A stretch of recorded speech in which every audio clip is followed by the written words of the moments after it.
Okay, hey everybody, welcome to another edition of Field of Dreams on ACTN. My name is Steve David and I'm your host. Today I've got two gentlemen with me, and one is from the secondaries. He's the Assistant Secretary of the Secondary Schools Administration, and I also have Anton Corneal, who is the Technical Director of the Trinidad and Tobago Football Association. Let me take time to welcome. Welcome, guys. Thank you. Thank you. I'm glad to have you. I know you guys is different group but same because you guys have some affiliation with each other. Anton, for you, but you are doing a hell of a job right now with this grassroots program, and I know you got a whole bunch of other things in the pipeline. So I want you to share some of that with our viewers and what you guys are going to do, all your plans. Well, actually, with the grassroots program, it's grassroots that's tied directly into the elite program in the zones, where we believe if we get those players a little bit younger, we can get the elite group and do more concentrated work for a longer period of time. So first we decided to go to the zones with the boys and girls. We are in our 5th week this weekend coming in Tobago, where each zone they're producing and looking for the best possible players. Coming out of that, we will start with our elite pool, and hopefully the zones will revisit again new players that they can continue work with. And it's worked well so far. We've had exciting games. We have seen teams actually step up to the plate, teams that struggle a little bit at the beginning. Just because of being in the competition, they have closed the gap quickly in 3-4 games. And this year, it's not going to be a one-off. That it happens this year and it's not going to happen again. Right. Gerald, I didn't mention your name, Gerald Elliot. Sorry about that. Gerald, you were the secondary schools, the Secretary of Secondary Schools, right? Yes. And I went to the opening, and it was so impressive when Carpi Sharma played Fatima and Naparima played Shiva Voice. Great. And the competition never dropped since then. Tell me, what was the difference? What made it change? I think having Sportsmax on board, 1, and 2, going to the Premier Division where you have the top schools of Trinidad and Tobago, you know, it brought more excitement. It brought more schools get a little more involved in what they're doing.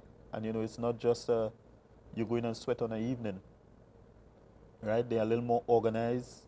Even the Secondary Schools Football League took the initiative where we did some coaching courses, you know, and we can boast a bit. For the first time, we had a B license course done in Trinidad and Tobago through the Secondary Schools Football League. Yes, we've had assistance from the TTFA to do this, but, you know, coaches were able to help advance themselves, you know, both the B license, C license, and even those who are now starting off with the C prep.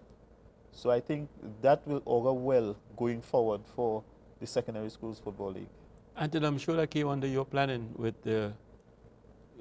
giving them the opportunity to get a big license and so on and so on, right? Yes. I was actually part of it. I conducted all 3 courses, and I have to say Gerard was one of the successful participants. Oh, he was?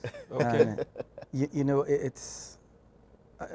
we are looking at the league now, and there are certain areas, and I've heard it from a couple of different people, when they say they're seeing more organization. And that's a big thing, when you're getting players at a younger age to remain organized for long periods in the game, in attack, in defense, playing with specific roles and functions as a team and not just as individuals. Of course, the gifted individual is a gifted individual anywhere in the world, and hopefully they will continue to stand out. But this is not the end all. I've seen where the Secondary Schools Football League has attracted some of the more established coaches. So even that in itself makes it a competition, because some of the coaches, most of them have knocked on the door of national teams, have coached national youth teams. So that there is bringing a lot of competitiveness within the league. Gerald, how did you become from a nothing to a B-class coach? When I say nothing, a no coach to a B-class coach? Well, What do you remember anything in that coaching course? of course, I have been involved in coaching since '91. Okay. Then I got involved at St. Benedict's College as the assistant coach there. All right. And I went and get my D license first, then C license. And I just took the opportunity now that the B was... Jump on the B. Yeah. What school you coach? Or are you coaching any school? Not at the moment. Not at the moment? Because of my involvement in administration, right. It's difficult to, get involved in coaching because, I'm responsible for, getting the information at the end of games to the media, to other people. So if I'm involved in coaching, I wouldn't have time for it. All right. Are you planning to further your coaching license? Yes, I plan to. Oh, so I'm waiting patiently on when the E-license comes. Oh, you're looking for a handout, right? From Anton. Oh, no. I mean from Anton. Yeah? No? No. Okay. All right. So you hope to continue that, right? Yes. All right. Good. Anton, what we have to look forward to? I think there's a lot. One, of course, last week's turning of the sod in Atubol, and it's a tremendous direction that we're going in. You're talking about getting the teams here because of the possible hotel that's being built, 70-room, 2-room hotel. It's really a dream come true. We have been speaking about this for years. Could we get a home where national teams can spend the weekend train? Right. We will be able to have 4 to 5 teams staying there at one time, being able to walk to the facility, having control over nutrition, having areas where we can host big tournaments, we can host Caribbean championships, CONCACAF championships. And before, it was very difficult to do something like that. So now there's a home, you can actually put a lot of the plans into gear because of that home. And I think that's something to look forward to. And yes, we will have that there, but we have to also match it with the type work that's done in the field. And I think that's going to come now over a period of time. How we plan to keep that place busy, probably like a national institution where all the national teams of different age groups come and... Yes, and there's no limit when you have that type facility because you're even talking a possible academy where it has the room possibly to have a school where kids can go to school and then every afternoon, go out into fields and play. Right. So the capacity is amazing of what's done there. Gerald, you guys plan to use that facility in sometime down the road? Of course. We have already been told it's the home of football, so that most of our major finals may be played there, right? But we are looking at even in the future, because at one time we had a Caribbean tournament which include having schools from Jamaica, Barbados, Guyana, and if we can get that going again, we know that there will be a place where all the teams can stay, and things like that. Plus, we were told of a tournament that they have in Colombia, right? And it will be an opportunity for us to, in preparing our team to go, it will be a nice facility for us to use. So the secondary schools plan to give that some heavy work somewhere down the road, right? Yes. And what about this tournament with other countries like Jamaica or Barbados? You guys have that in mind or for any? Yes. I think one of the biggest burden with that tournament would have been the flight arrangements, right? We had, back then it was Biwi. Biwi was one of our sponsors then, so we are in communication with Caribbean Airlines to see how best they can assist us, in hosting this. Anton, I've seen the North-South. So those kids, tremendous. We got a lot of talent. And where we go from here? Are we going to take them outside and play to meet other countries or whatever? What are we going to do with these kids? Well, it's important to take them out, to give them that exposure from very young. Sometimes we don't understand the importance of exposure. It's not about winning and losing, Right. but putting them in the environment where it's competitive and it becomes part and parcel of their development. So hopefully we are looking at sometime in Easter next year for this elite group to probably go to Mexico, play in one of the major tournaments in the US, and then in November of next year to go to Colombia, where there's a tournament in Colombia every November, because we can do a lot here, but we can't coach experience, we can't coach exposure. Exactly. We just have to give it to them, let them learn from it.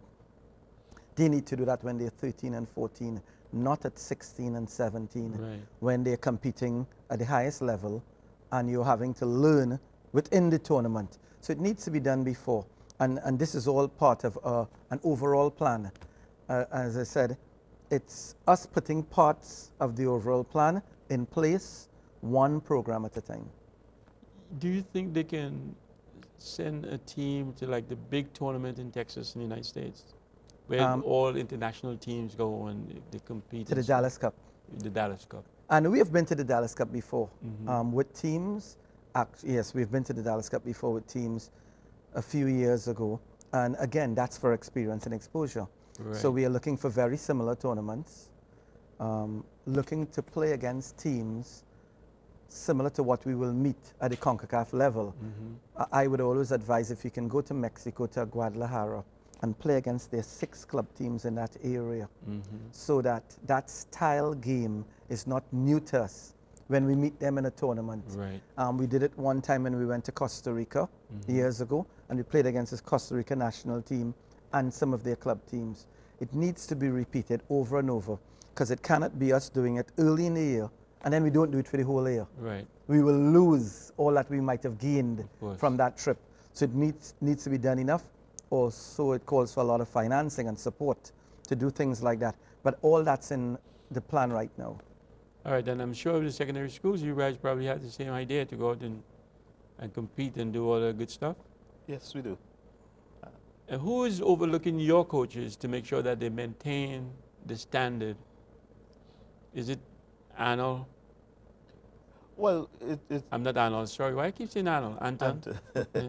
Well, it's both of us, because at the end of the day, you know, the coaches know that to move from even the school league to probably a national team or a pro league team, they have to satisfy certain criteria. So it's both of us would be looking at them to ensure that they're doing what they should be doing. There's no way you can strip a guy of his badge if he's not doing the right job, is it? But the badges are all time bound, so they're time bound. So and I'll tell you what, we have seen them actually doing a very good job.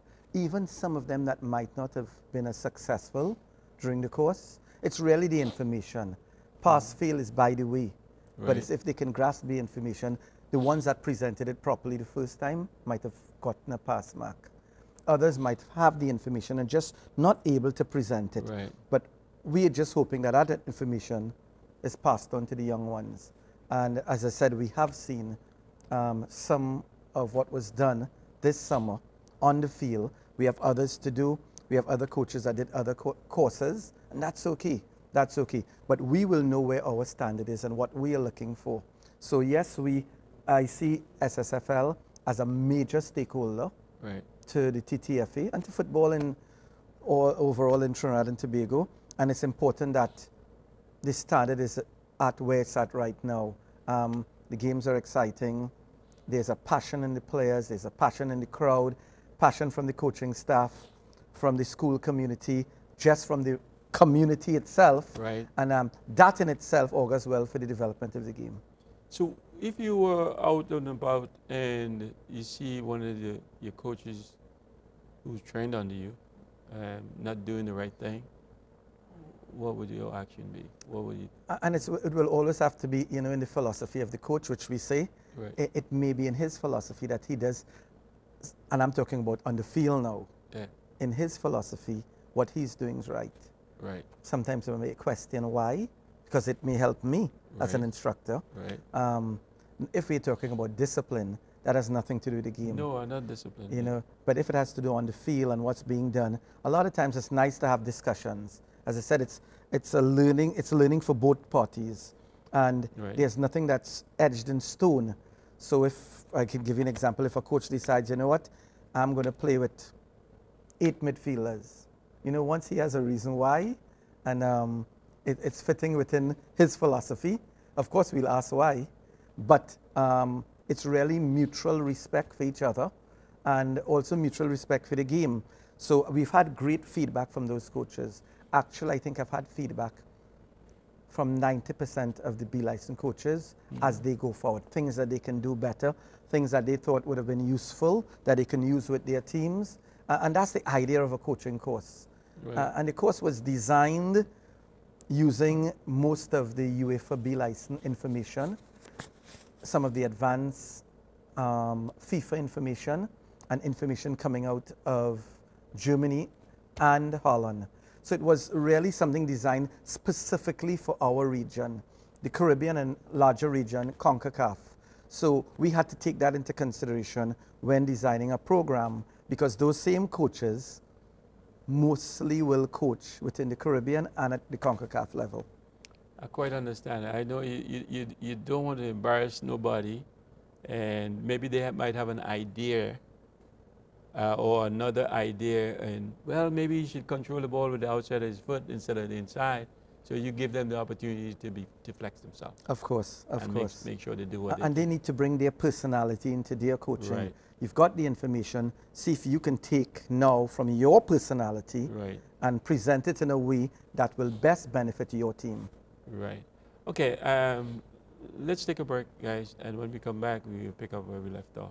Sure. Viewers will be right back after the short break.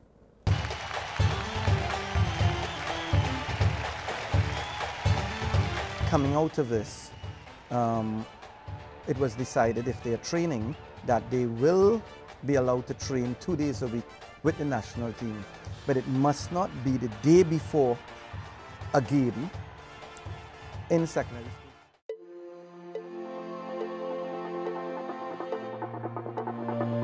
We are inspired.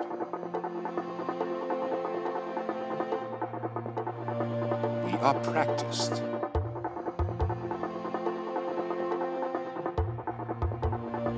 We learn.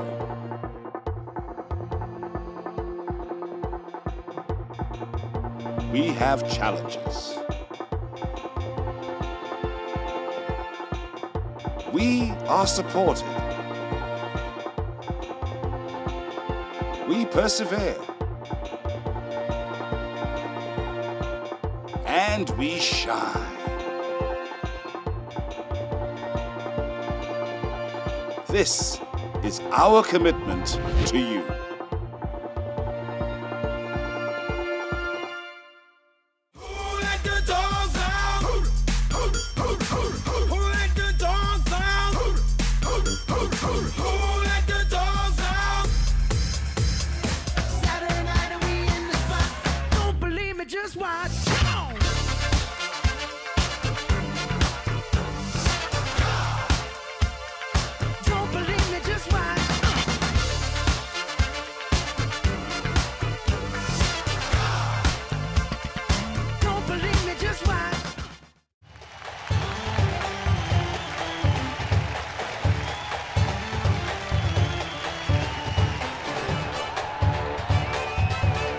Okay, welcome back, viewers. Guys, before the break, we were talking about the different with TTF and the secondary schools, but there was a memorandum, or hopefully there will be, or maybe it's supposed to be implemented, of understanding between both of you with regards to how you do business, right? Yeah. Tell us about that. Tell my viewers about that. Well, in the past, we found it very disturbing that, decisions are made with respect to the players who are in our program, in our league, and we weren't aware, and then coaches will make decisions like they can't play for the school teams, when the coaches of the teams would have arranged their team with these players in mind. So there was always a pulling and tugging between us. Between you and the TTFA? Yes. Okay. And within recent time, we've met with the TTFA. We have discussed all of this, and they're supposed to drop a memorandum of understanding where, they will let us know in advance what is happening, when it's happening, what is going to happen with the players, if they would be allowed to play 2 days per week with us and train with the national programs and things like that. So I think it's a better way going forward for the coaches in the Secondary Schools Football League to understand what is going to happen with their players. And it wouldn't only be that the players are snatched from them, at the last minute. Mm-hmm. Well, Anton, how is... I'll say from the side of the national team, Right. once national teams are training, we had discussions with the Secondary Schools Football League, what happens with a national player, a young national player. And coming out of this, it was decided if they are training, that they will be allowed to train 2 days a week with the national team. But it must not be the day before a game in Secondary Schools Football League, and of course the day of the game. And if there's national duty, that there's an international game coming up, that's a competitive game, meaning a Caribbean Championship or CONCACAF, that 2 weeks before, they will be with the national team only. And if it's a practice game that's arranged around the same time, they will be allowed to play up to 3 days before. If it's a practice game. Of course, if it's out of the country, it changes the dynamics of it completely.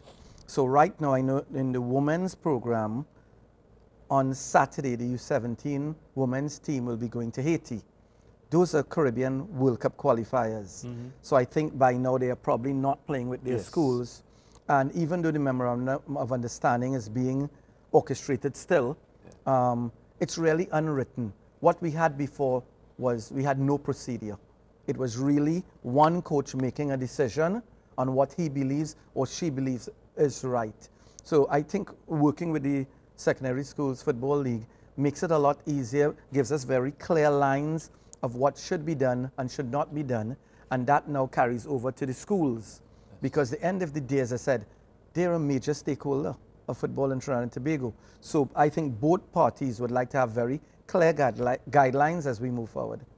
Let me be the devil's advocate between secondary schools, TTFA, because it happened back in the day when Leo Brewster was playing for Technical.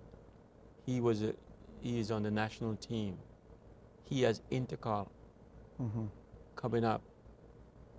The national team says players who's on the team who is making the trip cannot play for nobody. No club, no school, nobody.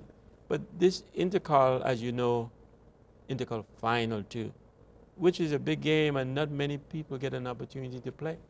Why would you deprive a young player that opportunity to represent the school? Well, hopefully we think with planning now, and advanced planning, that should not happen. We know when these tournaments are played way in advance, the international tournaments, and I think that it's also planned by Secondary Schools Football League way in advance. So we can now avoid some of those clashes. Yeah. But what if it did? As a secondary school, you would want your guy to play. Yes. That is the biggest game, and that is the biggest stage for them, and this is a final. And then you say, my national team going on a trip, and I don't even think it was a competitive trip. I think that's what I think that's where the kink in the armor is right there. Right. We have to make sure if it's not a competitive game, Right. you have to give leeway to something like that. But once it's a competitive game, the national team takes precedent, for sure. Right. Over any football, not just colleges league, over any football. And in the long run, it's to benefit our country, which is our country. Secondary schools football league, their country, your country. And we have to always do what's best all of the time for the country. Right, but Leo tested the waters. He said, I'm going to play my intercross. So he played. They won the game. Then, after that, they had to go beg and cry to get him back on the national team, which they did. Mm-hmm. But I mean, I agreed with him. I was going to play that game. And that is tough on both sides for the kid. And again, too big administration fighting, and the poor kid, 16, 17 years old in the middle, standing not making his future and his fate. And hopefully that shouldn't happen again, eh? Well, with these discussions that we've had. That is what we are hoping, because I could recall also my days at St. Benedict's, Andre Cooper, who was our captain, and also the captain of the under-20 team, was told he couldn't play. But the boys from Tobago were allowed to play with Signal Hill. Right. And we lost to Signal Hill. And, you know, it was really unfair for us. So it was your fault to not let them play. Signal Hill says, I'm going to let my boys play, and we'll deal with it after, kind of. Right? So but we're hoping that in the future that, you know, situations like that, you know, would not arise again. Because as you say, for that child, that might be his biggest ever, opportunity. All right, so, well, hopefully that works out and we wouldn't have that. But I think both sides need to look at it from the standpoint what is best for that child. Correct. And I think that's why we had the discussions. We saw it as important. We had it before the league. We even advised, coming out of TTFA, of our technical department, some rule changes for the younger teams, right, for the Form 1 league, for the U14 league, areas where it's geared towards development. One of them will be playing possible quarters, so the half is cut into half, and making sure all the players get to play at least 2 quarters. That way there's going to be a lot more participation. So you find an 11 or 12-year-old kid is not going to go home and say, you know, I did not get onto the field at all. Right. It's about development there. And I think they've bought into it. And hopefully it will be implemented very soon, if not implemented already. Implementation in our country sometimes can be a challenge because we are always in our comfort zone because it was done this way before. We must be now strong enough to say, no, if this is a better format, it's going to be better for development, let us make that change. And I'm hoping that the younger leagues, that the kids are on the field more often now, up to U14, and I think even U16, adding the amount of substitutions from 3 to possibly 5, so you're able to get more players on the field.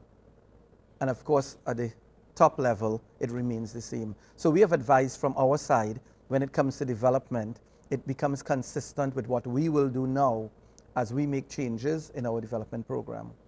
Speaking about substitution, in the U.S., the substitution could be one kid could go on and off, on and off, on and off as many times as they want to.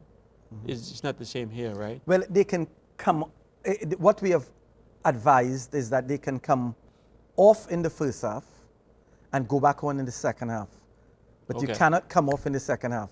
You stay out for the rest of the game. Right. So it gives a coach the ability to make corrections, speak to the young player, and then give him an opportunity right away to see if he's able to address some of the areas he or she has to improve. So you give them one chance to re-enter the game. Of course, give them one chance in the second half to re-enter the game. And again, that's something that I hope will be implemented soon, if not already.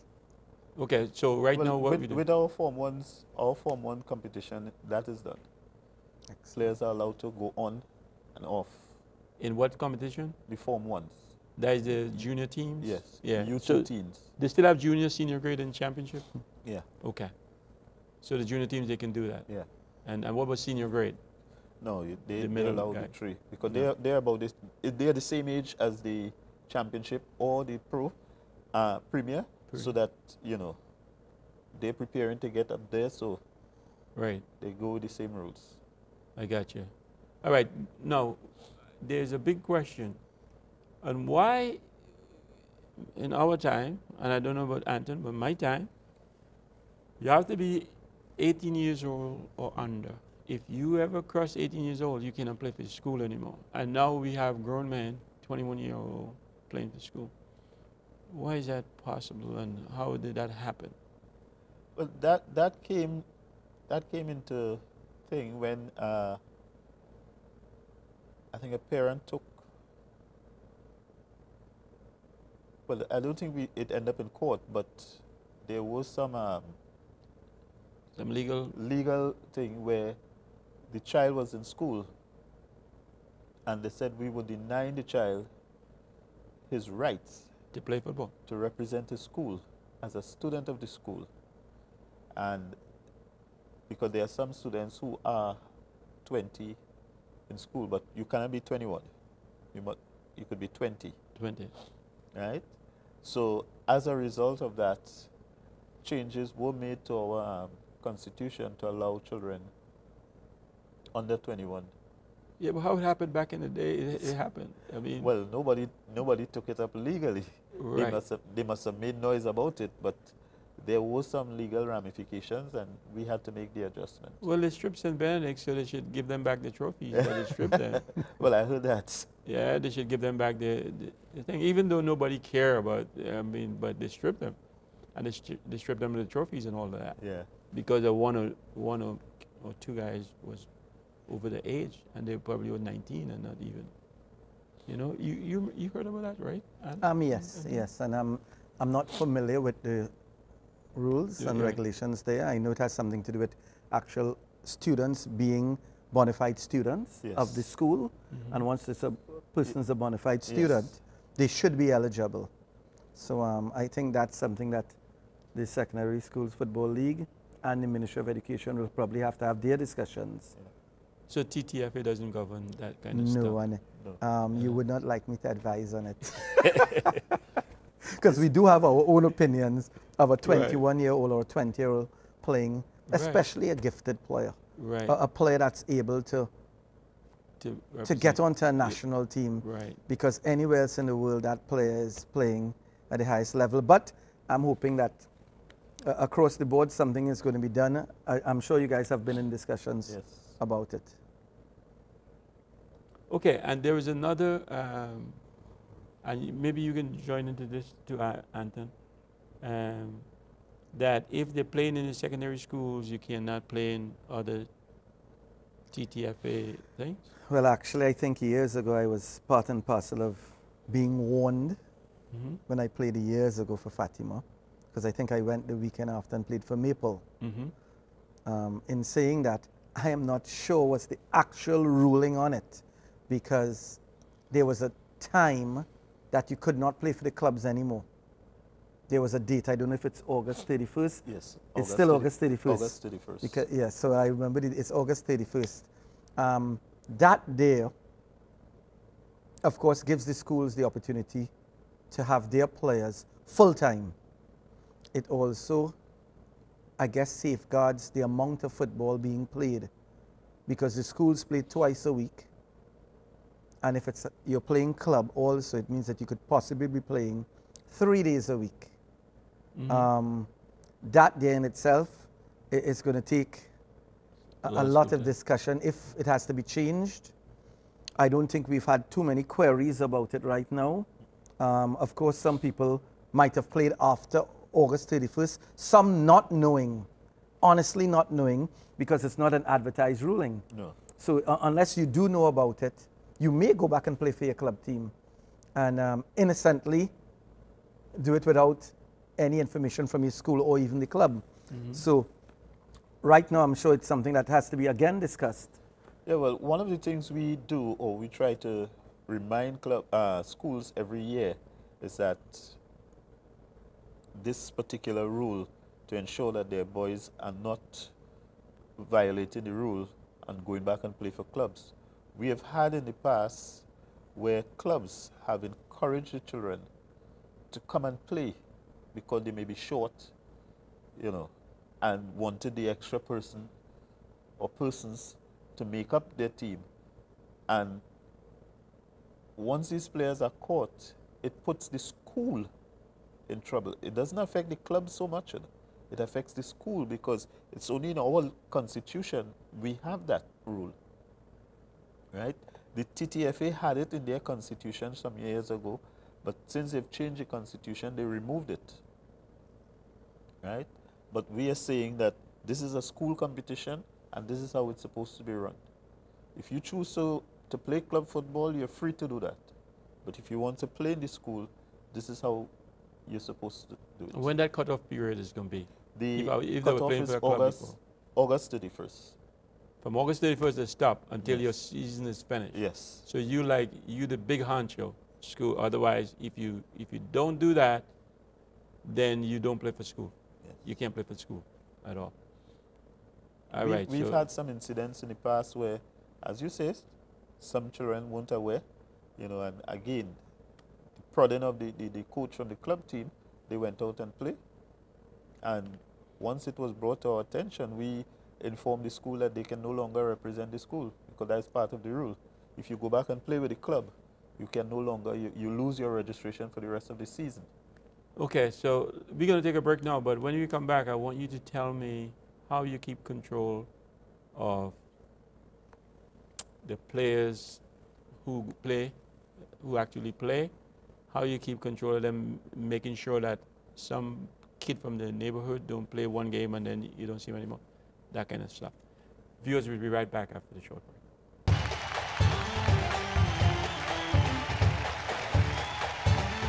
Us to look at ourselves being part of, and this is why we were very happy when the TTFA called and asked to meet and sit down and chat, that finally they recognize that we are.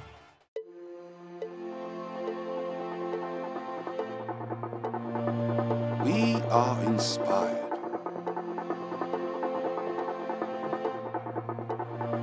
We are practiced.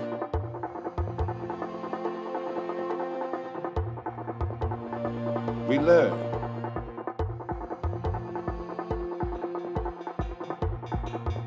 We have challenges. We are supported. We persevere. And we shine. This is our commitment to you.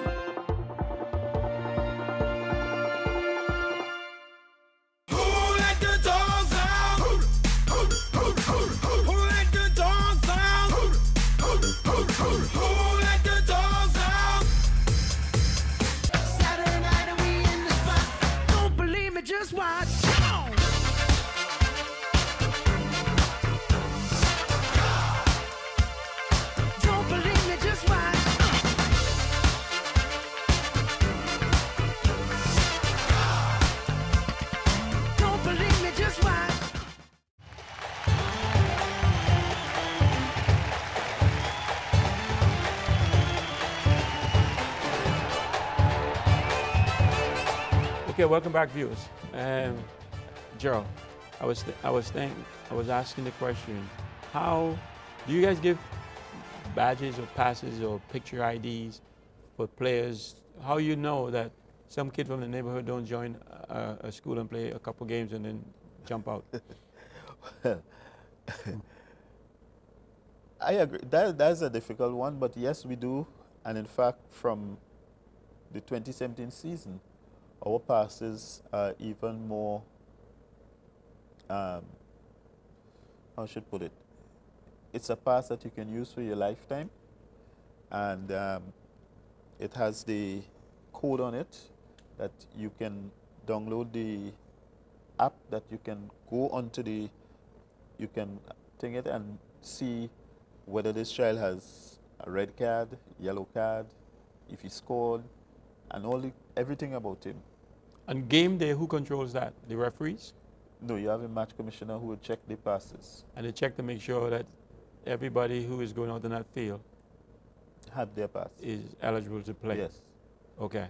Because yes, we've had incidents in the past where it was reported that, you know, some areas people use Somebody else's pass. somebody else, and that was before we had passes. You know, it's alleged that this boy is a villager and he played for the school and things like that. So that was one of the things we work on to try to ensure that we could stamp out things like that. Okay. All right, Anton, you guys planning any national football under TFA? We know we have the Pro League, and we know Right. we have the Super League. And what about, And then we've got the zonal leagues. and we have, right now we have the zonal leagues. What's the plan? Hopefully we are planning, and it's just planting a seed today of a possible National Youth League. And it will be discussed, strangely enough, this afternoon. Because what we are seeing is some of the pro teams, they don't have development programs. They are utilizing groups, academies, yes. and if that's the case, then they don't have it. Right. And we are actually contemplating and if we should just have a national league. And wherever you are, you fall, meaning if you're a first division team, meaning in youth football, you play in the National League, a first and second, and then zonal. So we will toy with those ideas in the very near future because it may mean we will have discussions with the Pro League very soon and come up with what's best for development of the game in Trinidad and Tobago. Because as I said, registration becomes a problem. Who are you registered with? And I don't want to call names of Pro League teams, but who are you registered with as a player? Are you registered with your academy or are you registered with the Pro League team? So I know for sure at the end of January 2018, all academies will be registered if they have to be recognized. The day in each have an academy, you must have qualified people running your academy. You must have we will put up some criteria to be recognized as an academy. You will be registered in your zone and in the TTFA. So this thing about players being attracted to other clubs or people coming there and speaking to the parents and just removing a player who might have been in an academy for 3-4 years. And then the player is signed and sold 2 years after and the academy gets nothing. So we are hoping to register all academies. We are meeting with a cross-section of academies, some of the older academies, hopefully in the next 3-4 weeks, just to get ideas. We already have ideas of how we would like it. But of course, we want to hear from other academies that's been in existence for a while. So that day is going to actually bring all the young players under an umbrella. And hopefully, they can be part of our national youth program, our national youth leagues. Because the academy system, of course, I don't know if you know how rampant it is throughout Trinidad and Tobago. Between North to Sandy Grande, we probably have 60 plus academies. And I'm always hearing from some of the players or coaches that do these certifications, why are you doing it? Because I want to open an academy. And I'm thinking this is going to be academy every block. Right. Because of the amount of them. I would like to open an academy. So again, we have to come up with some criteria, and we are doing it. To say it's going to be done next month, no. We are giving ourselves as much as January 31st, where we will have the information out there so that academies can come in. We will give you some of the guidelines before coming in so you can get yourself registered. And out of that registration, even though it might be a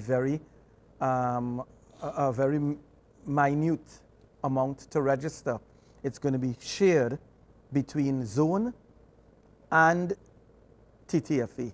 So that's being put in place right now. So how do you address, being specific now, Civic Center? Right. I am the technical director, of course, and I've decided I'm going to put my efforts into the youth program. Right. So we went out and get a sponsor to sponsor the youth program. So now we're going to have a youth program. It's not an academy because all our, just like you said, all our young players they're attracted by the bigger clubs, professional clubs, and they take them in the run with them. But and I always tell the parents, is a kid at that age of 13 is not him playing with a big club, is him playing. He has to be playing. He's taking the big club, and he hardly gets to play, and he don't develop. He has to play. Correct. No matter who he plays with, he's playing.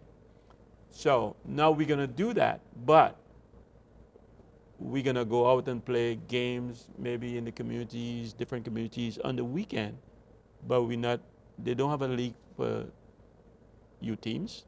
Not yet. Yet. So how are you going to develop that league for the youth teams? You'll go to point and says you can bring a team, or Sandy Grande, you can bring a team, and some other place will say, hey, how come we don't get an opportunity? Great. And that's why we are toying with the idea of how we come up with the first set. Right. It could be zonal first, that it's done in zones only. Right.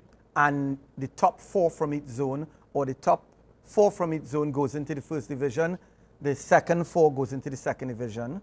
So how you allow them to become a zonal team? Well, then we will empower the zones to create that competition. So anybody, for the first year, whoever wants to register in, that's register right. The zones will have to do it. I got now, that can be one possible way. The other way is to use the existing Pro League teams, because all of them are not under the umbrella of the actual team, as another possible way. But we would like to share that around to get ideas of how we can come up with it, because it's long term. It's not something that we are planning to do just for 1 year or 2 years. This will be the National Youth League. So in saying that, let's just go back to Civic Center. If you've got U17s down to 7-year-olds, at least those players could be registered when they were 7 to 17 with Civic Center. And if they were to leave at age 15, and one of the players really make it big, that dream, all the academies dream, that they make it big, you can go back now and track their registration to say, you know, when that player was 11, 12, 13, 14, they played with Civic Center.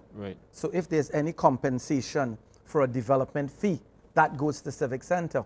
Without it being done now, where are these academies registered? Who are they registered with? With a single owner? So we are saying, for us to recognize it, they must come under some type of umbrella. And that's the umbrella that's being designed right now.